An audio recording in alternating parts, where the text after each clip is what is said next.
ജഗ, വിക്രം, വർഷ ഇപ്പോഴും ഇങ്ങനെ തളർന്നിരിക്കുകയാണോ?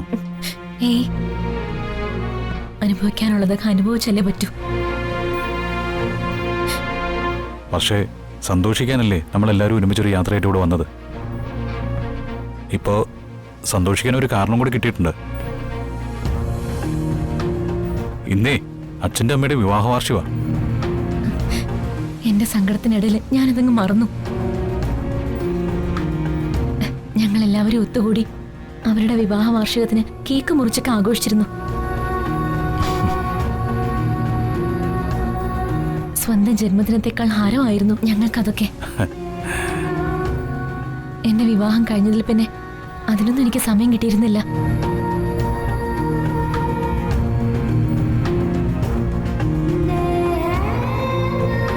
ഇന്ന് എനിക്കത് ആഘോഷിക്കണം.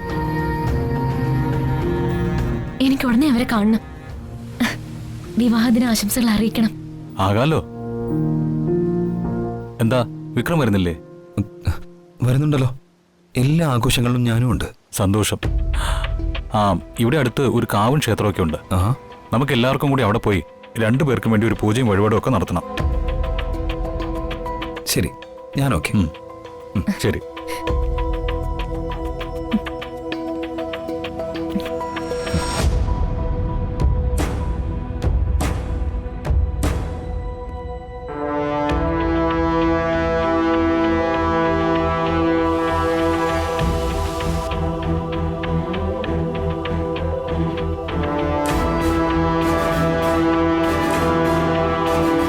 അറിഞ്ഞില്ലേ, ഇന്ന് അച്ഛന്റെ അമ്മയുടെയും വിവാഹ വാർഷിക.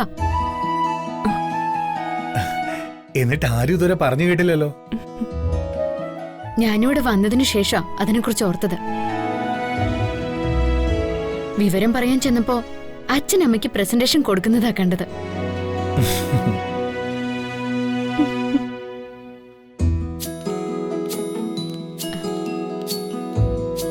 പ്രകാശേട്ടാ, എന്തായാലും നമ്മള് വർഷയുടെ മൂഡ് ഓഫ് മാറ്റാൻ ഇങ്ങോട്ടേക്ക് വന്നത്.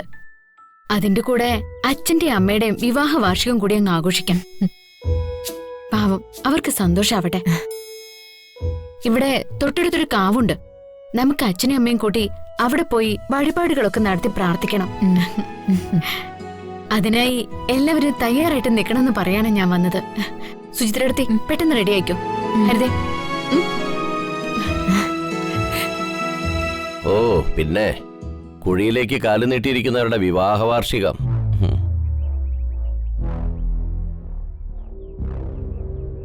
അതാഘോഷിച്ചില്ലെങ്കിലേ ആകാശം ഇടിഞ്ഞു വീഴാനൊന്നും പോകുന്നില്ല. എന്ത് അസംബന്ധ ഇത്? എന്താ മനുഷ്യ പറയുന്നേ? നിങ്ങളുടെ സ്വന്തം അച്ഛനമ്മമാരുടെ കാര്യമല്ലേ? എന്തായാലും ആഘോഷിക്കാനായിട്ട് വന്നു. ആ കൂട്ടത്തിൽ ഇങ്ങനൊരു കാര്യം കൂടി നടക്കുന്നത് സന്തോഷമല്ലേ? സന്തോഷാണെങ്കിലേ നീ അങ്ങ് പോയാ മതി, ഞാനെങ്ങും വരുന്നില്ല.